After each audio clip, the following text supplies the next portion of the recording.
وصهيوني وشاذ وماليش مله والعالم كله بيحذر منه.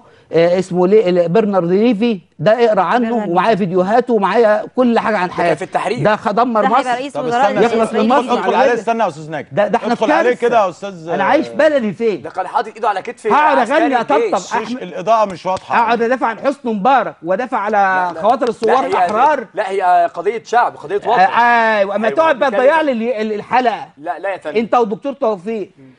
طب احنا كلنا فسدنا يا ابني. خلاص قول يا استاذ ناجي. كلنا فساد. قول يا استاذ. اوريك الصور. لا ما تنفعش، اوريك الكاميرا بتبوظ كده. حاضر اجيب لك الاخ اللي موجود في الثوار وحاضنين.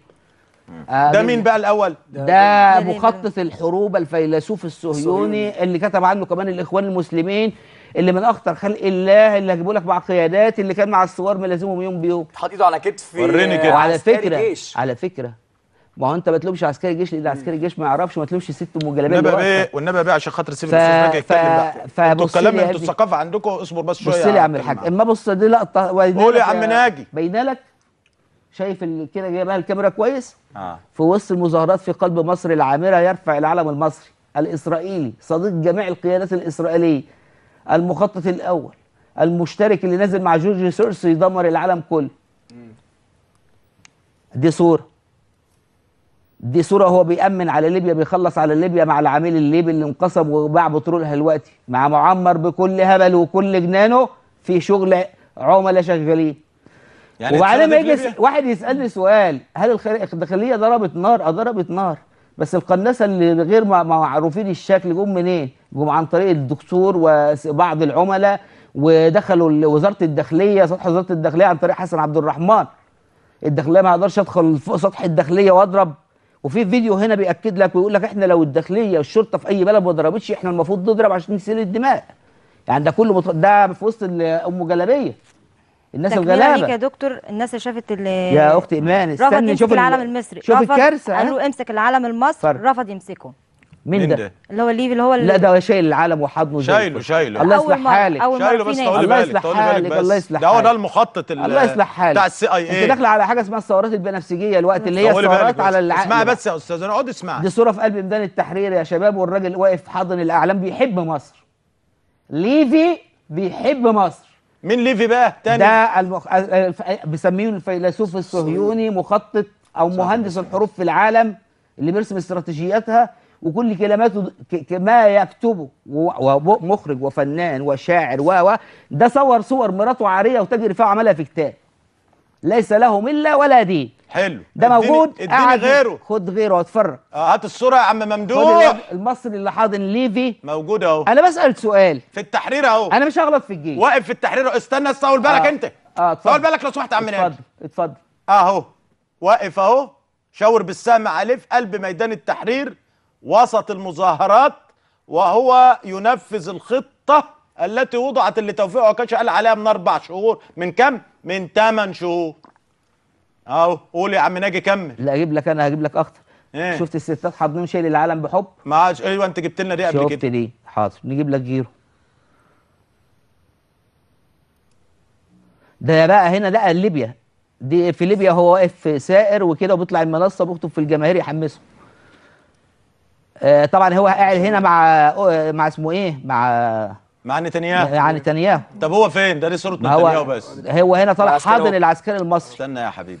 هنا حاضن العسكري المصري. ده موجود من قبل الثوره طبعا. لو انتم بتسالوا عن اليورو والدولارات كانت بتيجي عن طريق الجماعه دول. وهل اللي في التحرير كانوا بيقبضهم؟ لا، انت عندك بعيدها تاني. لو طلع في التحرير 8 مليون مصري بالهم والفقر، لا نستثني ان في فئه عميله خاينه موجوده في وسط دول، لان اللي طلعوا شرفاء. انا طلعت وغيري طلع، مش كلنا كده. لان احنا ما نعرفش. لان في واحد بيسالني سؤال، انت كل الناس عندك بقت خونه؟ قلت له ما يبقى في 83 مليون وفي 2 مليون خاينين، ما هو ده الطبيعي. فالناس كلها مش ملايكه. اما اجي ابص على احدى السائرات اللي كاتبه على النت عندها، انا واحد بيقول لها بتحب مصر وانا مؤمن بيك، قالت له يا عم ده شغل، احنا بناكل عيش. موجوده معايا. ده في مكان اخر في فرنسا. ده طبعا هو مذهب الانتصار العظيم العبقري. ما هو في التحرير. انا بجيب لك التحرير دلوقتي. ده طبعا برضه في التحرير ومسجل، يعني هو عنده هنا افغانستان في كذا في كذا في كذا.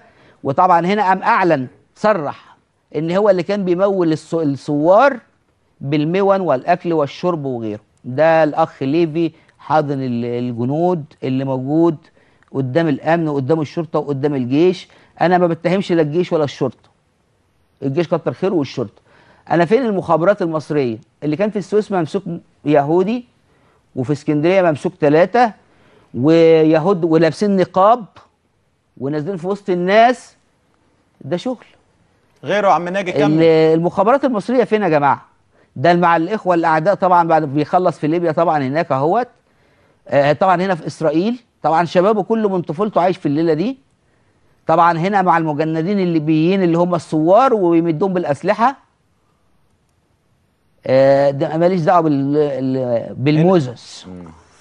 خليني مع طبعا رايح يطمئن على صحه الجيش الليبي ده ما انتم شايفين، والناس متعاطفه معاه. احنا شعب خايب. مع مين ده بقى الصوره دي؟ مع احمد النجار في الاهرام، مبنى الاهرام والدراسات الاستراتيجيه، على اساس ان هو راجل عالم وفيلسوف وكده. في صوره، وطبعا هنا قاعد مع الجماعه الليبيين وبيرشدهم راجل تم ما بينهم عقد ربنا على فكره يديهم يا دكتور الصحه. توفيق ما بين طبعا اسرائيل قاعد وليبيا. مع الجماعه اللي انفصلوا عن اخونا معمر وقاعد ينصح ويوجه. هتجيبه هنا هنا بقى مع اسمه ايه بتاع الاخوان اللي بيحوش ايده عنه، اسمه ايه الحسيني. أيوة. اسمه ايه؟ سعد الحسيني. سعد الحسيني. طبعا هنا مع نشطاء الليبيين. يعني لا رجع لي الصوره دي تاني يا عم ما يقفش عند رجع لي الصوره دي لو سمحت. دي اتفضل حضرتك خش لي عليها. خش استنى يا استاذ وقف. طول بالك. حاضر. طول بالك. حاضر. ادخل يا استاذ ممدوح على الصوره. اصلهم كتير على الاخر كده يا استاذ ممدوح. اصل مش ده لوحده. الصوره دي عشان نكون واضحين يا استاذ ممدوح. سيبك مش عايزين الهزه والنبي. الهزه. الصوره مع النائب الاخواني السابق عضو جماعه الاخوان المسلمين اهو معاه اهو. طب هو بيزق ايده ليه؟ انا ما دخلتش في الحوار، بس انت ازاي تعلق على ده؟ علق هو مع احمد النجار بيعمل ايه؟ طب كمل. ما تاخذنيش يعني، انا احب اكون موضوعي في كل حاجه. طيب. وهو مع الواد الليبي الغلبان ده بيعمل ايه؟ وهو قاعد مع القياده المنشقه عن عم معمر القذافي بيعمل ايه؟ تبع الناتو؟ طيب نطلع فاصل. لسه في نطلع فاصل قول. ونعود. قول ده في بلاوي. فاصل ونعود.